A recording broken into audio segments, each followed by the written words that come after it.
Welcome in Dadi's study room. आज design of steel structures में हमारा टॉपिक रहेगा स्टील टैंक।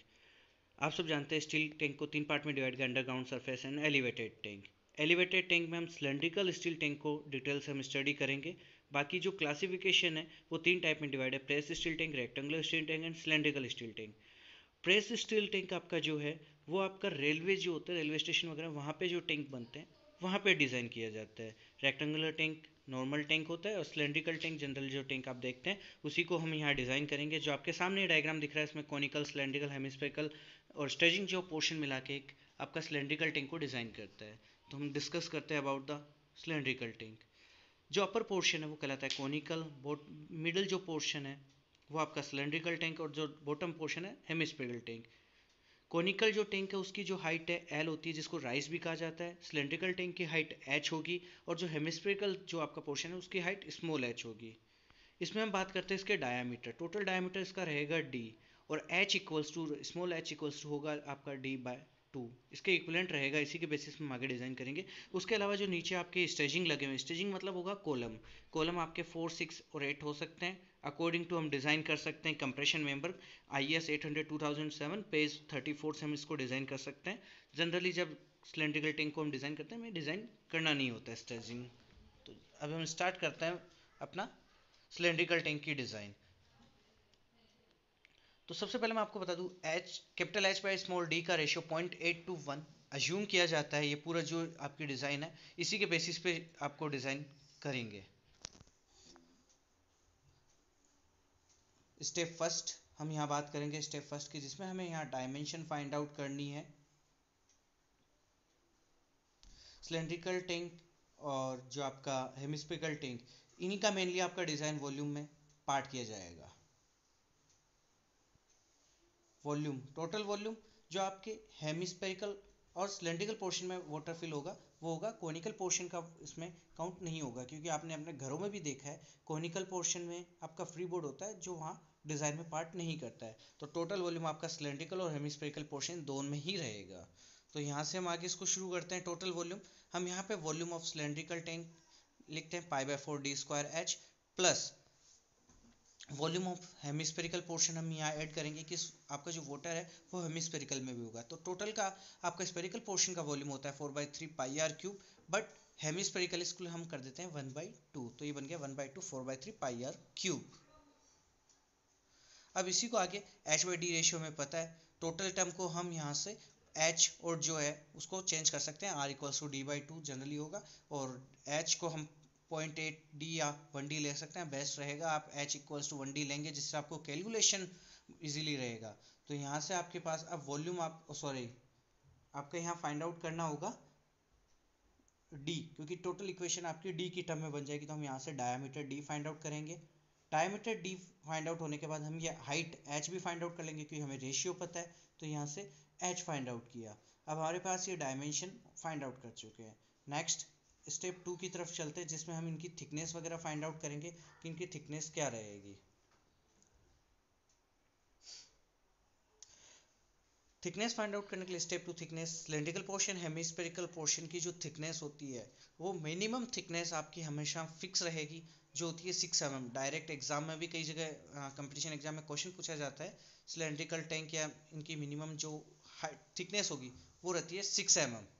यहाँ से हम शुरुआत करते हैं अपने T cylindrical equals to T spherical या हेमिस्फेरिकल में आप पुट करते हैं जो 6 mm। ये आपकी मिनिमम है, मीन्स मिनिमम इतनी तो आपको प्रोवाइड करनी ही है। आपका फॉर्मूला जो भी हो, कुछ भी आए वहाँ से आपको जो भी, अगर 6 mm आपका आ रहा है तो आपको ठीक है, अदरवाइज आपको 6 mm से बिलो है तो 6 mm प्रोवाइड करनी है, और 6 mm से ग्रेटर देना है तो वही आपको वैल्यू पुट करनी है। तो सबसे पहले हम देखते हैं टी सिलेंड्रिकल। टी सिलेंड्रिकल के लिए डायरेक्ट फॉर्मूला आप लिख लीजिए, WHD/2 sigma AT into eta. यहाँ पे आपके ईटा की बात करते हैं तो ईटा आपका होता है इफिशियंसी ऑफ जॉइंट। यहाँ पे हम अज्यूम कर रहे हैं 70% इफिशियंसी ऑफ जॉइंट। 70% मीन्स ईटा की वैल्यू हो गई आपकी 0.7। नेक्स्ट हम बात करते हैं सिग्मा एटी। सिग्मा एटी आपका होता है 0.6 इंटू 0.8 FY। यहाँ पे 0.8 जो है आपका वो है फैक्टर ऑफ सेफ्टी, एक्चुअल होता है आपका 0.6 FI और फैक्टर ऑफ सेफ्टी से मल्टीप्लाई करते हैं तो 0.8 into 0.6 FI। W unit weight of water 9.81 kilonewton पर मीटर क्यूब आप जानते हैं। अब बात करते हैं यहाँ पे टोटल जो वाटर है सिलेंड्रिकल पोर्शन में, टोटल हाइट है h और डाया d है, तो मीन्स जो वाटर है वो h हाइट तक इसका है। तो यहाँ पे हम बात करेंगे h, तो उसी के बेसिस पे हम यहाँ निकालेंगे t सिलेंड्रिकल जो 6 mm से कम आया तो हमें 6 mm लेना है, और अगर 6 mm से ज़्यादा आया तो जो भी वैल्यू यहाँ से पुट होती है वो यूज़ करेंगे। नेक्स्ट हम इसी में चेंज कर सकते हैं टी स्पेरिकल पोर्शन या हेमी स्पेरिकल पोर्शन। अब हेमी स्पेरिकल के लिए आप ये माइंड कुछ चेंजेस है वो हम देख रहे हैं। यहाँ पे h की वैल्यू, अब टोटल जो वाटर है वो h प्लस स्मॉल h, इसमें आपकी हाइट पे रहेगा, तो यहाँ पे मैं पुट कर देता हूँ h plus small h into D रहेगा। और जो बॉटम में आपका ट्वाइस है यहाँ इसको हम करेंगे 4 सिग्मा 80 नीटा एज इट इज सेम रहेगा। और ये वैल्यू भी अगर आपकी 6 mm से लेस देन आती है तो आपको प्रोवाइड करना है 6 mm, अदरवाइज जो भी वैल्यू आएगी वही प्रोवाइड करेंगे। 6 mm मिनिमम आपकी यहाँ पे है। देन कोनिकल पोर्शन की हम डिज़ाइन, जैसे मैंने आपको पहले बताया वैसे पार्ट नहीं होता है कोनिकल पोर्शन, बट कुछ डिज़ाइन के प्रोसीजर में इसकी थिकनेस वगैरह हमें पता होनी चाहिए। तो हम यहाँ से सबसे पहले कोनिकल डिज़ाइन का ये राइज फाइंड आउट करते हैं। राइज L इक्वल्स टू होता है डायमीटर बाई 4, मीन्स जो आपका डायमीटर होगा टैंक का उसका 1/4 उसका राइज होगा। देन हम यहाँ फाइंड आउट करते हैं टी कोनिकल। टी कोनिकल जो मिनिमम होगी 5 mm। डायरेक्ट एग्जाम में पूछा गया है कि सिलेंड्रिकल स्टील टैंक में मिनिमम कोनिकल पोर्शन की जो थिकनेस है वो कितनी होगी, तो वो होगी 5 mm। तो हम यहाँ से डायरेक्ट ही फाइंड आउट 5 mm कर सकते हैं। नेक्स्ट हम चलते हैं स्टेप 4 की तरफ। स्टेप 4 रहेगा हमारा जॉइंट। जॉइंट के अंदर हम अगर बात करें तो जॉइंट आपका यहाँ रिवेट जॉइंट, बोल्ट जॉइंट आपने पढ़ रखा है, वेल्ड जॉइंट, तो यहाँ पे ज़्यादातर जो जॉइंट होता है वो रिवेट जॉइंट होता है। जॉइंट, अब रिवेट जॉइंट के लिए सबसे पहले आपको यहाँ पे फाइंड आउट करना होगा यहाँ पे हुप स्ट्रेस। हुप स्ट्रेस होगा F equals to W into H into D by 2। यहाँ से हम डायरेक्ट हम हुप स्ट्रेस निकाल सकते हैं। W आपको पता है यूनिट वेट ऑफ वाटर होगा, हाइट आपको पता है। देन हम यहाँ पे अब इसको जो कनेक्शन होंगे वो या तो आप करोगे बोल्ट या रिवेट, दोनों में आपको पता है शेयरिंग और बियरिंग आपको निकालनी होती है स्ट्रेंथ। आप शेयरिंग और बियरिंग WSM LSM किस में निकाल रहे हो आपके ऊपर डिपेंड है, या क्वेश्चन में जो मेंशन है। अगर आपको शेयरिंग बियरिंग का नहीं पता आप हमारा प्रीवियस वीडियो बोल्ट डिज़ाइन वहाँ से देख सकते हैं। और शेयरिंग और बियरिंग में से जो मिनिमम वैल्यू होगी वो कहलाती है rivet value, bolt value, rivet strength, bolt strength. आपको जो भी यहाँ से पुट रहे, अगर रिवेट लगा रहे हैं तो रिवेट वैल्यू कहलाएगी, बोल्ट है तो बोल्ट वैल्यू कहलाएगी। देन हमें फाइंड आउट करना है यहाँ पे पिच। दो बोल्ट या दो रिवेट की centre to centre distance pitch कैसे फाइंड आउट करेंगे, तो pitch into hoop stress twice of rivet value. तो यहाँ से हम पिच फाइंड आउट कर सकते हैं। पिच जो आपकी होगी वो not greater than 10T maximum, जो आपकी मैक्सिमम थिकनेस होगी उसकी प्लेट की यहाँ सिलेंड्रिकल पोर्शन में, तो उसके रिगार्डिंग हम यहाँ पे पिच की बात करेंगे जो होगी not greater than 10T। T maximum होगा, ये ध्यान रखिएगा। यहाँ से हमें पिच फाइंड आउट हम कर लेंगे। देन हम चलते हैं अपने नेक्स्ट स्टेप की तरफ।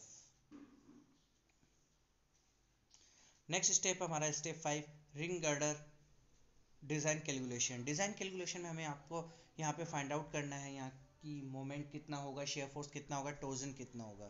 तो M, V एंड T यहाँ पे हम कैसे फाइंड आउट करते हैं उसके रिगार्डिंग हम बात करते हैं।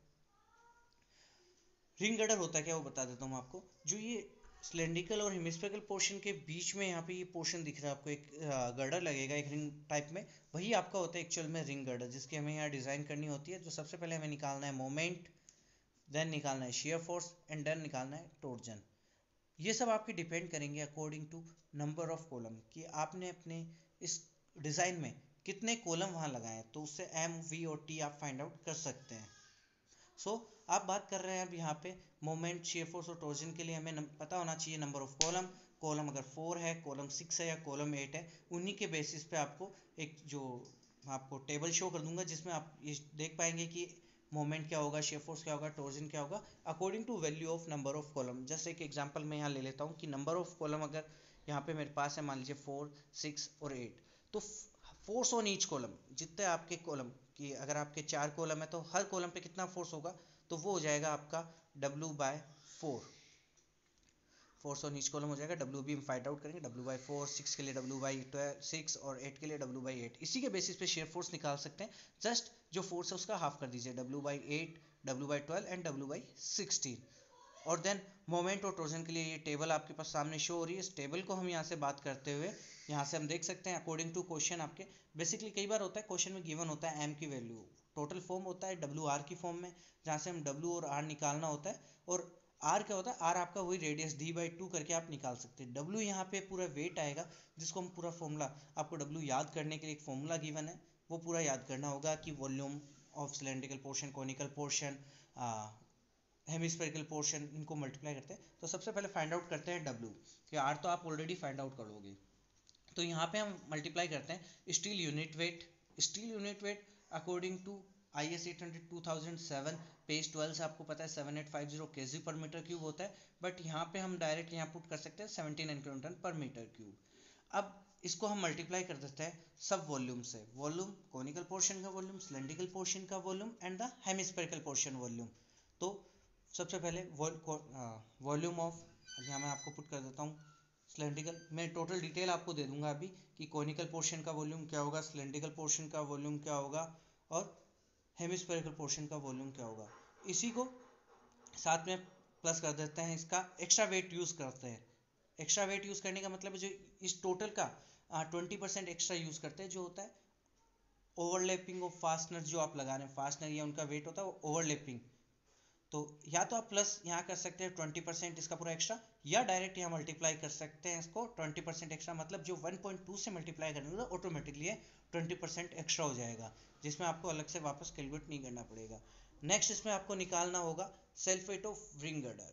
तो डायरेक्ट आप self weight of ring girder यहाँ पे हम पुट करते हैं, जो रिंग गर्डर है हमारा उसका सेल्फ वेट कितना होगा वो यहाँ ऐड करना होगा हमारे टोटल वेट के अंदर। देन यहीं पे हम ऐड करेंगे वाटर लोड, इस टोटल पोर्शन में वाटर अपना वेट कितना होगा। तो वाटर लोड निकालने के लिए आपको सिंपली क्या करना है, W into V, W unit weight of water और V आपका हो जाएगा टोटल वॉल्यूम। इसके साथ ये टोटल इसका सेल्फ वेट टोटल वेट हो जाएगा वाटर का। नेक्स्ट आप निकालेंगे रिंग गर्डर का वेट 1.6 पाई डी, 1.6 यहाँ पे 1.6 किलोन्यूटन पर मीटर क्यूब, यहाँ रिंग गर्डर का सेल्फ यूनिट वेट होता है जो हम यूज़ कर रहे हैं into pi D. 20% extra weight आपको पता है इसका टोटल का निकालना है, तो हम यहाँ से निकालते हैं वॉल्यूम ऑफ कोनिकल पोर्शन। यहाँ मैं लिख देता हूँ 79 साइड में एक बार, यहाँ से मैं volume of conical portion, volume of cylindrical portion और ये सारा हम यहाँ फाइंड आउट करेंगे। तो वॉल्यूम ऑफ कोनिकल पोर्शन का आपको डायरेक्ट फॉर्मूला पता होगा, तो हम डायरेक्ट यहाँ लिख देते हैं volume of conical portion pi D H into T cylindrical. T cylindrical हमने ऑलरेडी फाइंड आउट कर चुके हैं, pi into D into H आपको पता है। देन सॉरी ये कैपिटल एच है, यहाँ आप कैपिटल एच कर लीजिएगा। Then volume of hemispherical portion जो आपका होगा 2 pi R square into T S P H, means जो भी आपका यहाँ पे वॉल्यूम होगा वो। Then volume of conical portion pi R L into T conical. तो यहाँ से इन तीनों का आपका वॉल्यूम आप निकाल सकते हैं, और इन तीनों वॉल्यूम जो है उनको ऐड करके आपको सबसे पहले मल्टीप्लाई करना है स्टील यूनिट वेट 79 से, देन 1.2 से आप मल्टीप्लाई कर देंगे जो आपका इसका टोटल एक्स्ट्रा वेट है, और उसी में रिंग गर्डर वेट को इंक्लूड करते हुए वाटर लोड को इंक्लूड करेंगे। देन चलते हैं नेक्स्ट स्टेप की तरफ। नेक्स्ट स्टेप है स्टेप 6। स्टेप 6 में हम देखेंगे जो ये रिंग गर्डर है इसका डिज़ाइन सेक्शन। जनरली जो डिज़ाइन सेक्शन फिक्स है, बट प्रोवाइड कैसे करते हैं उसके लिए थोड़ा सा आपको चेंज है यहाँ पे। यहाँ मैं आपको थोड़ा सा एक ड्रॉ करके दिखा देता हूँ। ये जो पोर्शन है कॉनिकल और हेमिस्फेरिकल का जॉइंट है, तो एक जो आप यहाँ पे दो रिंग गर्डर में दो एंगल सेक्शन लगेंगे, जो दो एंगल सेक्शन होंगे वे एक साइड में नहीं लग के डायगनली लगेंगे, एक इनसाइड होगा एक आउटसाइड होगा। तो जो आपका जॉइंट पे लगेगा वो आउटसाइड होगा एक आपका एंगल सेक्शन, और जो दूसरा एंगल सेक्शन होगा वो इनसाइड लगेगा आपके अपर की तरफ। और इन दोनों के बीच में सेंटर टू सेंटर जो डिस्टेंस है वो 1.5 मीटर 1.5 मीटर है, तो 1.5 मीटर रहेगा ये सब। तो यहाँ पे हम इसको प्लेस करेंगे। डायरेक्ट आप यहाँ पे सेक्शन यूज़ कर सकते हैं, कोई ऐसा नहीं है, पूरा डिज़ाइन कर सकते हैं according to tension member design load वगैरह फाइंड आउट करते हुए। और जो सेक्शन आता है वो आता है आपका ISA 200 इंटू 200 इंटू 25। यहाँ से आप डायरेक्ट यूज़ कर सकते हैं सेक्शन की प्रॉपर्टीज़ वगैरह। जस्ट आपको यहाँ ज़्यादा डिटेल की रिक्वायरमेंट नहीं होती, क्योंकि जनरल जो सिलेंड्रिकल सेक्शन की डिज़ाइन होती है उसमें आपको रिंग गर्डर सेक्शन तक पूछा जाता है, इसमें आपको स्ट्रेस वगैरह के बारे में कुछ नहीं पूछा जाएगा। अब हम यहाँ से बात करते हैं, रिंग गर्डर हो चुका हमारा जनरल पार्ट, यहाँ से आपको एक्स्ट्रा कुछ नहीं लेना है। अब यहाँ पे अगर एक्स्ट्रा की बात करें तो हम यहाँ स्ट्रेस वगैरह फाइंड आउट करके इसको आगे और सोल्व कर सकते हैं। वो अकॉर्डिंग टू आपके क्वेश्चन की, जो क्वेश्चन में पूछा गया है उसी पे डिपेंड करेगा। पर जनरल जो क्वेश्चन होता है उस पर आपको रिंग गर्डर डिज़ाइन आपको यहाँ पे फाइंड आउट करनी होगी। वीडियो में आपको कोई भी डाउट हो तो आप कमेंट सेक्शन में बता दीजिए, किसी और टॉपिक पे वीडियो बनाना है तो आप कमेंट सेक्शन में ज़रूर आपको लिख दीजिए। आपके वीडियो को लाइक और शेयर कर देने से एक मोटिवेशन मिलता है जिससे और नए वीडियोज़ मिल जाए। Thank you students.